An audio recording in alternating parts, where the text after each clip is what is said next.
on Cooking with Debs, and it's called Melting Moments. So in here I've got 100 grams of margarine, add 80 grams of sugar. Just gonna beat them together until they're soft and fluffy.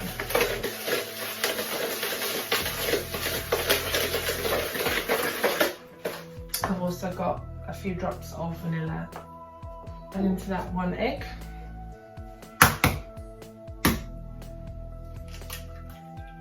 Need some flour.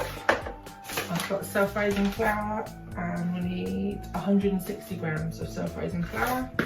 Should all come into a dough that you can mould with your hands. I've got my oven preheated to about 180 degrees. I roll this into small balls and then roll it into the oats. So that's why you need it to be a little bit sticky, so that the oats will stick to it. Take a little ball,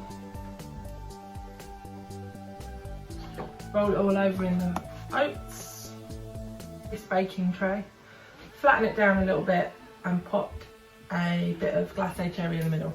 My biscuits that remind me of my grandma, and I'm going to pop one on the plate that used to be my grandma and granddad's.